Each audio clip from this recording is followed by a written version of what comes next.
If you drop a live car battery into a swimming pool, you know exactly what happens. Water and high voltage are a lethal, unforgiving combination.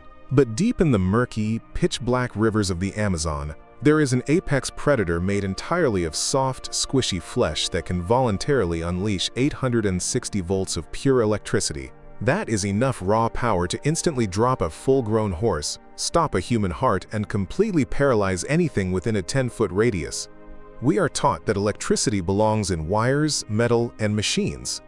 So how in the absolute world does a biological creature, made of the exact same meat, blood, and water as you, turn itself into a deadly, living lightning bolt? The answer is one of the most terrifying and brilliant engineering feats in the history of evolution, and it involves a biological weapon so advanced, human scientists are currently trying to copy it to power medical implants inside your own body. But before we look at how it doesn't fry its own brain, you need to understand the horrific reality of what an electric eel shock actually feels like. First of all, let's clear up a massive lie. The electric eel is not actually an eel. It is a highly specialized species of knife fish that just happens to look like a slimy torpedo, and it is virtually blind. Living in the muddy, sediment-choked waters of South America, eyes are completely useless. So it navigates by projecting a weak, continuous electric force field around its body, acting like a biological radar. When a fish, a frog, or an unlucky human breaks that invisible field, the eel instantly knows your exact size, speed, and location, and that is when it flips the kill switch. If you are standing in the water when an electric eel attacks, you don't just feel a painful zap. It doesn't feel like touching a static doorknob or sticking a fork in a toaster. The eel's discharge physically hijacks your central nervous system. Your brain instantly loses complete control of your body. Every single muscle fiber in your arms, legs, and lungs violently and involuntarily contracts at the exact same time. You are instantly frozen, fully conscious, but completely paralyzed, sinking into the dark water. And the mechanism the animal uses to do this completely defies common sense.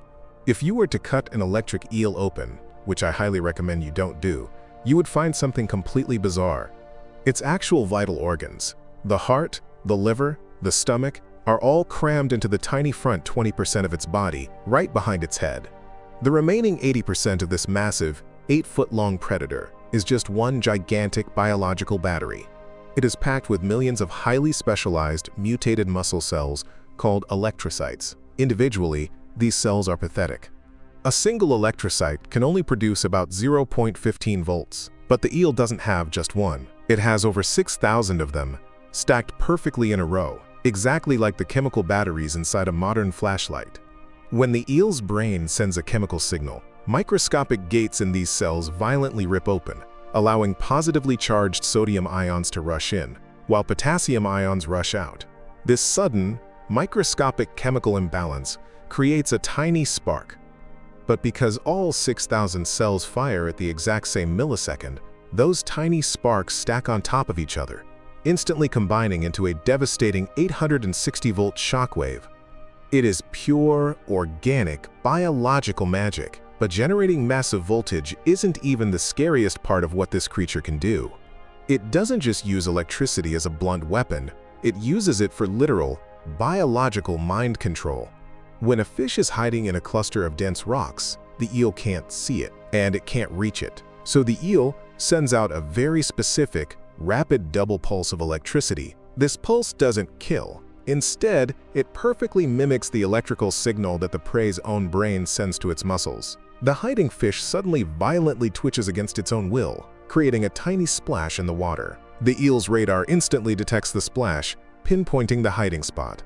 The eel then slides up to the rock, unleashes the full 800-volt death strike, and swallows the paralyzed fish completely whole. It is a predator that literally hacks the nervous system of its victims before it eats them. Now, this brings up the ultimate, brain-breaking question. If you are a fleshy water tube unleashing a lethal electric shock that travels through a highly conductive pool of water, why in the world doesn't the eel immediately electrocute itself? How does it survive its own weapon? For decades, biologists were completely stumped by this. The eel doesn't wear a rubber suit. It isn't made of copper, but it has two brilliant evolutionary defense mechanisms. First, The thick, slimy skin of the eel acts as a highly resistant insulator. While the water around it is highly conductive, the eel's own skin forces the electrical current to travel outward, away from its own body, rather than back inside. But the second reason is even more genius. Remember how all of the eel's vital organs, the brain and the heart,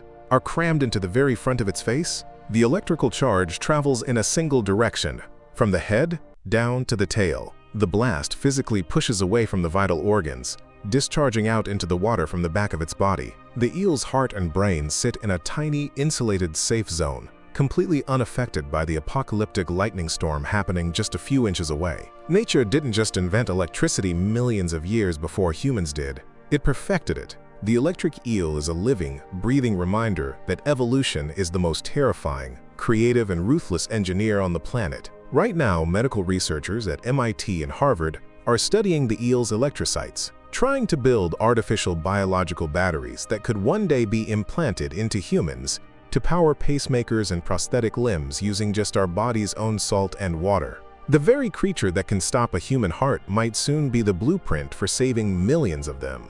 If you could have one biological superpower from the animal kingdom, what would it be? Drop your answer in the comments below. Hit that subscribe button to join our exploration into the bizarre, terrifying brilliance of the natural world, and I'll see you in the next one.